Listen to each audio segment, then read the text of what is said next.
Hi friends, ഞാനിവിടെ നിന്നൊരു green beans കറി ഉണ്ടാക്കാൻ പോകുന്നു. ഗ്രീൻ ബീൻസ് കുറുമയാണ് കേട്ടോ.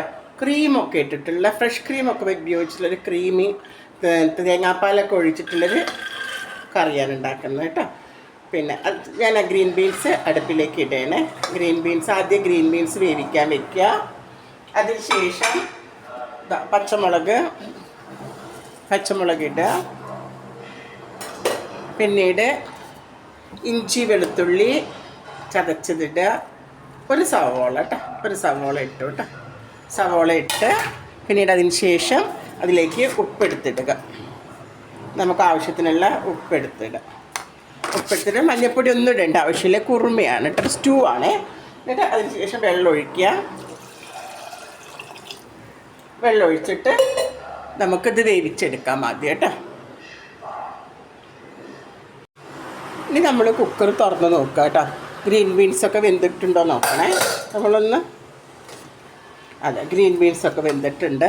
ഇനി നമ്മളതിനകത്തേക്ക് പൊട്ടറ്റോ ഇടുക, കുക്കമ്പർ ഇടുക. ഒരൊറ്റ സ്റ്റീം വന്നാൽ മതി കേട്ടോ.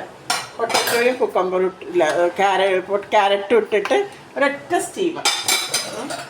ഒരു സ്റ്റീം മാത്രം വന്നിട്ട് ഇനി നമ്മളിതിന് കുറച്ച് അരപ്പുണ്ടാക്കി വെക്കുക കേട്ടോ. എങ്ങനെയാണ് അരപ്പുണ്ടാക്കേണ്ടത്?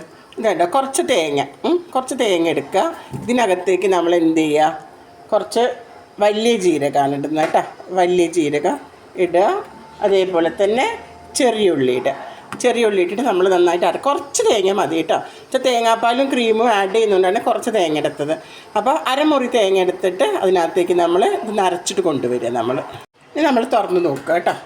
അടുത്തത് തുറന്ന് നോക്കിയിട്ട് ഇപ്പോൾ നമ്മുടെ ഉരുളക്കിഴങ്ങും ഇതൊക്കെ വെന്തിട്ടുണ്ട് കേട്ടോ. കണ്ടോ, ഇനി വെന്തിട്ടുണ്ട്. ഇനി നമ്മൾ അരച്ച് വെച്ചിട്ടുള്ള തേങ്ങ ഉണ്ടാവുമല്ലോ, കുറച്ചല്ലേ അരച്ചിട്ടുള്ളൂ. ആ തേങ്ങ ഇതിനകത്തേക്ക് ആഡ് ചെയ്ത് കൊടുക്കുക.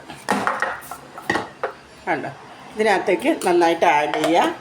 ഇത് നന്നായിട്ട് ഇളക്കി കൊടുത്തിട്ട് നമ്മൾ തിളപ്പിക്കാൻ വയ്ക്കുക. അധികം തിളക്കരുത്, ചെറുതായിട്ട് തിളയ്ക്കാൻ പാടുള്ളൂ കേട്ടോ. നമ്മൾ തിളപ്പിക്കാൻ വെക്കുകയാണേ. ഇപ്പോൾ ഇത് തിളച്ചിട്ട് നമ്മൾ ഇനിയിപ്പോൾ ഓഫ് ചെയ്യണം. ഓക്കെ, ഓഫ് ചെയ്തതിന് ശേഷം നമ്മൾ തേങ്ങാപ്പാൽ ഒഴിക്കുകയാണ് കേട്ടോ. കണ്ടോ, തേങ്ങാപ്പാൽ ഒഴിച്ച് കുറച്ചുകൂടെ ചൂടുവെള്ളം നമ്മൾ ആഡ് ചെയ്യണം കേട്ടോ. കുറച്ച് ചൂടുവെള്ളം കൂടി തേങ്ങാപ്പാലിൻ്റെ വല്ലാതെ കുറുക്കുണ്ട്. അപ്പോൾ അതുകൊണ്ട് ചൂടുവെള്ളം എടുത്തിട്ട് കുറച്ച് ആഡ് ചെയ്യാം.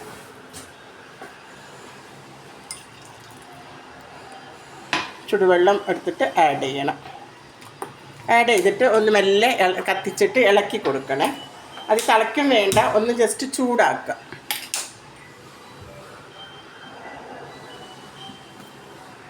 ഇപ്പോൾ കണ്ടില്ലേ, ചെറുതായി തിളച്ച് വരുന്നത്. അപ്പോൾ ഈ തിളച്ച് വരുന്ന സമയത്ത് നമ്മൾ ഇറക്കി വെച്ചിട്ട് ഉടനെ നമ്മൾ എന്ത് ചെയ്യുക, താളിക്കാൻ വയ്ക്കുക. നമ്മളിതിനകത്ത് കുരുമുളക് ഇട്ടിട്ടില്ല, ഗരം മസാല ഇട്ടിട്ടില്ല കേട്ടോ. ഇനി നമ്മൾ ഇടണം കുരുമുളകും ഗരം മസാല, മല്ലിപ്പൊടി, മുളക് പൊടി, മഞ്ഞൾപ്പൊടി ഒന്നും ആവശ്യമില്ല കേട്ടോ. നമുക്ക് ഗരം മസാല പൊടി ഇടണം, കുരുമുളക് പൊടി ഇടണം കേട്ടോ. അതിനിപ്പോൾ നമുക്ക് താളിക്കുമ്പോഴാണൊക്കെ ചെയ്യുക കേട്ടോ. ഇനി നമ്മൾ വെളിച്ചെണ്ണ ചൂടായിട്ടുണ്ട്. നമ്മൾ വെളുത്തുള്ളിയും ചെറിയ ഉള്ളി ഇടണം കേട്ടോ. നീളത്തിൽ അരിയണം വെളുത്തുള്ളിയും ചെറിയ ഉള്ളിയും, ചെറുതാക്കിയിട്ടല്ല, കുറച്ച് നീളത്തിൽ അരിയുക. അതിൻ്റെ കൂടെ പച്ചമുളകും ഇടുക കേട്ടോ. പച്ചമുളകും കൂടി ഇട്ടിട്ട് നന്നായിട്ട് വഴറ്റിയെടുക്കണേ. ഒന്ന് താളിക്കാനാണത്. ഇതിങ്ങനെ വഴറ്റിയെടുക്കുക. ഇപ്പോൾ ഈ കറി ഞാൻ വേറൊരു പാത്രത്തിലേക്ക് ഒഴിച്ചിട്ടുണ്ട്. ഇനി കറി ടൈറ്റായിട്ട് വരും. നമ്മൾ തൂമിച്ചൊക്കെ ഒഴിച്ച് വരുമ്പോഴത്തേക്ക് ഇത് ഒരു അരമണിക്കൂർ നല്ല കുറുകിയിട്ടുണ്ടാവും ചാറ് കേട്ടോ. ഇപ്പോൾ ഇത് കണ്ടോ, നമ്മൾ ഉള്ളിയൊക്കെ മൂത്ത് വന്നിട്ടുണ്ട്. കരിവേപ്പില ഇടുക, നന്നായിട്ട് കരിവേപ്പിലിടണം കേട്ടോ. കരിവേപ്പിലേക്ക് എടുത്തിട്ട് നന്നായിട്ട് മിക്സ് ചെയ്യുക.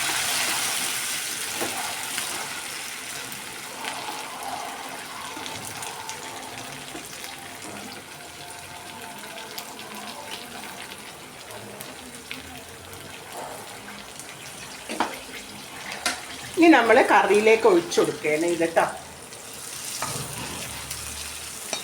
കണ്ടോ, ഇളക്കി കൊടുക്കരുത്, കഴിക്കാൻ നേരത്ത് മാത്രം ഇളക്കാൻ പാടുള്ളൂ കേട്ടോ. ഇങ്ങനെ കറിയിലേക്ക് ഒഴിച്ചു കൊടുത്ത് അതിൻ്റെ മുകളിൽ കുറച്ച് മല്ലിയുടെ നമ്മളിങ്ങനെ തൂവി കൊടുക്കുക.